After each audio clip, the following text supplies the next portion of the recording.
Hmm. So that leads me to another question here.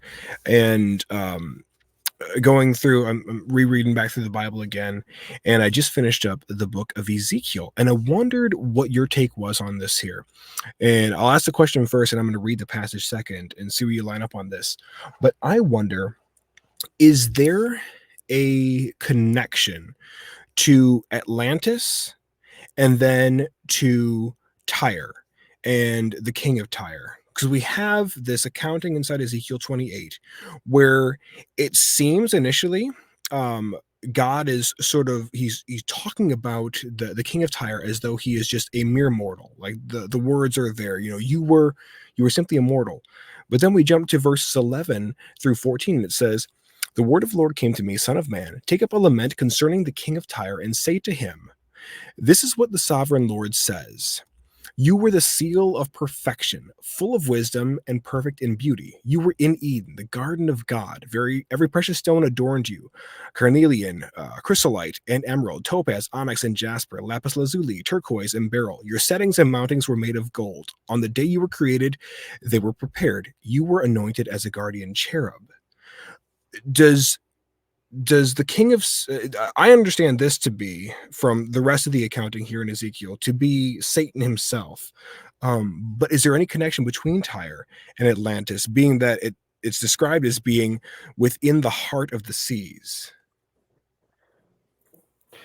Yeah, it's an excellent question and an excellent passage, and it's mysterious passage. And one of the passages that people would look at that says, well, that's why you can't rely on the Bible because it's an absolute sort of contradiction even within the passage.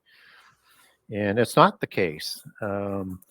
It's we need to understand that there's different kinds of prophecies in the Bible. So in book two, I explain this and I cover Tyrus off in a lot of detail in book two as people get deeper into it. And I call it a dual prophecy. And I explain what a dual prophecy is and show you some of the ones because Isaiah 14 is another one, right? That is seemingly in contradiction with the king of Babylon and Lucifer. They tend to be meshed together. Mm-hmm. Same sort of MO. And there's many of these. And so what is, in my mind, what a dual prophecy is that it's a prophecy that the prophet provides. So in this case, Ezekiel in the time of Nebuchadnezzar, that has events that take place in the time of Nebuchadnezzar, but not all of them do. There's a few that are reserved for the end time. But what's really distinct about a dual prophecy is that it includes important information in prehistory within that. And so it helps you understand prehistory so you can understand the times you're in and where we're going for prophecy. And it's so important to understand this. So in this case, you have Tyrus, which is the same word for Tyre when you take it back to Hebrew. Same word. Mm-hmm. And it could be so, and Tyrus, and I'll take an etymology back to a specific giant too in book two as we get into it. But here you have this king of Tyre, which is like a beast empire, but it's not one of the beast empires listed. It is the economic part of the organizational structure to beast empires after the flood. So it doesn't matter whether it's Egypt, Assyria, Babylon, Persia, Greece, or Rome. Tyre is the economic engine that does all of the trading. And even though it's destroyed by some of the beast empires, like Assyria and Babylon, it gets rebuilt for the next beast empire. And so we need to understand it from partially in that aspect to understand end time Babylon.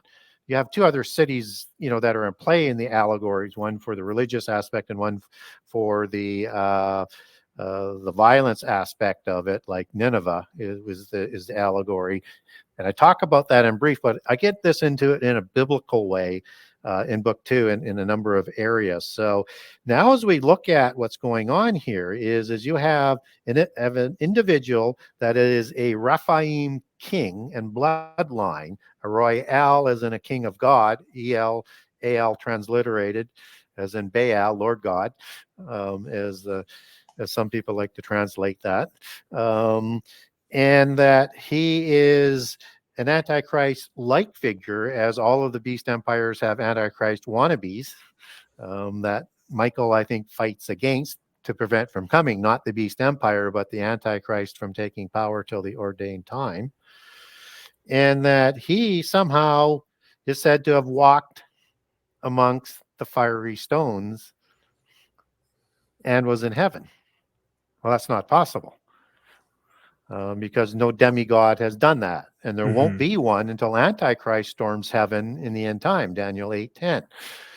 So that's reserved. So that's part of the end time understanding, and that you have these Antichrist wannabes. And so you have him as part of a beast empire, an economic beast empire, and used in conjunction with Satan. So everything that applies to heaven and before Tyrus is about Satan. But Antichrists are Satan wannabes. So they're always trying to do what Satan did, like in storm heaven and put their throne in heaven, and to call themselves God, what Antichrist will do in the end time.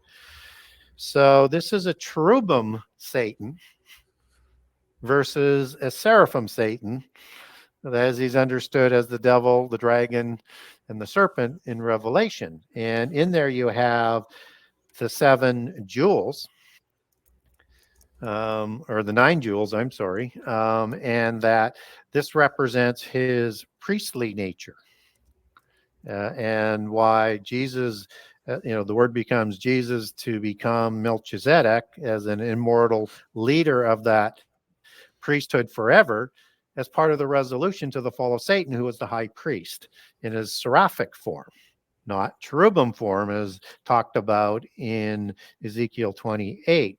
So in Eden, he's in his cherubic form when he walks there, not the serpent like everybody thinks. So Gadrael is the angel in Eden, in the book of Enoch. That might be one of Satan's original names. That means wall of God, as you take that back to Hebrews, or God's wall.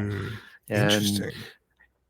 yeah, and so Isaiah 14 now is built similarly. So you have another Antichrist figure called the King of Babylon, and it gets merged in with Lucifer, which is Halel, which is Halel ben Shakar in Hebrew, and means Halel, son of the morning. He's part of the morning star order that's recorded in Job 38. And I get into that into detail, and the words describing him and the meaning of his name sort of go to in that direction in half of that meaning. And so that's another one of his names. And in the Jewish tradition, in mysticism, when Satan was in his seraphic form, he was called Samael. So it's not unusual for angels and kings to have multiple names and titles. Some of them had up to 7, some maybe even more. So we're getting different descriptions here. But in Isaiah, now you have the king of Babylon, and when that is doing Antichrist like one of things, and king of Babylon is sort of like prophetic of Nebuchadnezzar, who's an Antichrist wannabe, and the Mhm. Babylon religion there. And Babylon is the Babylon religion, and you're going to have Babylon in the end time as well. That's going to bring about Antichrist.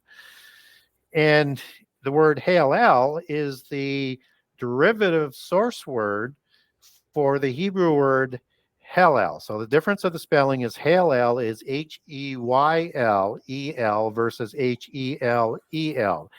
El is the allegorical name for the king of Babylon, but we never see Hellel used in Hebrew throughout the Old Testament, but we get the king of Babylon. So don't confuse the two, because the polytheists are very good at confusing the two by design. And Mhm. so Satan's not a Nephilim. King of Babylon would be a Nephilim or a Rephaim or a giant. And again, you get that prehistorical part where Satan in Isaiah 14 is wanting to raise his throne up to heaven to be like God, right? And then he has his fall. And so there are a lot of dual prophecies in the Old Testament that if we take some of the prophecies that didn't happen in the time of Isaiah or the time of Ezekiel, and others, and Jeremiah has some dual prophecies as well, then we can apply them to the end times. So Isaiah 14 has the Assyrian being destroyed on the mountains of Israel. Well, Assyria's army in that time did, but not in the same way as described in Isaiah 14. And then you get into the serpent's root there, which I do cover in the book as well, which is another sort of complex sort of subject. So I won't dive into that. So, and the Assyrian being destroyed on the mountains of Israel is the same passages that are described like in the book of Micah, when the Assyrian invades the land in the time of the second Mhm. Exodus. And Assyrian is another allegory for Antichrist. So you have two Antichrist type figures used in that prophecy, and not all of those prophecies are fulfilled in the time of Isaiah, just as these ones weren't fulfilled in the time of Ezekiel. So we need to understand it in that sort of way. And then when you're using Babylon, Assyria, and Tyre, we need to dig deeper into why are those examples that are being used, and what can that tell us about prehistory, and what can that tell us about the end time? And book 2 Mm. covers all of that off. So you bring up a great concept there. And for those who are having a hard time tracking with what Gary was just talking about, what he's describing there when he talks about you have these models for future existing entities, like he talks about Jesus and then the priesthood being of of the order of Melchizedek. What we're talking about is typology, not as though typing, but actually a type, like a type of Christ or a type of Antichrist. They say that Jacob was a type of Christ, and that Melchizedek would have been a type of Christ as well, being both a priest and a king, as Jesus is called that inside the book of Hebrews. So, what I would encourage anybody out there who's a little bit confused as to types within the Bible, either grab Gary's book here because he does a great job of explaining it, or hop on to gotquestions.org and just punch in type of Christ or biblical types, and it'll give you a great rundown there of various types of both entities, strongholds, and beings within the Bible. And it will help to give you some further clarification on this whole conversation here.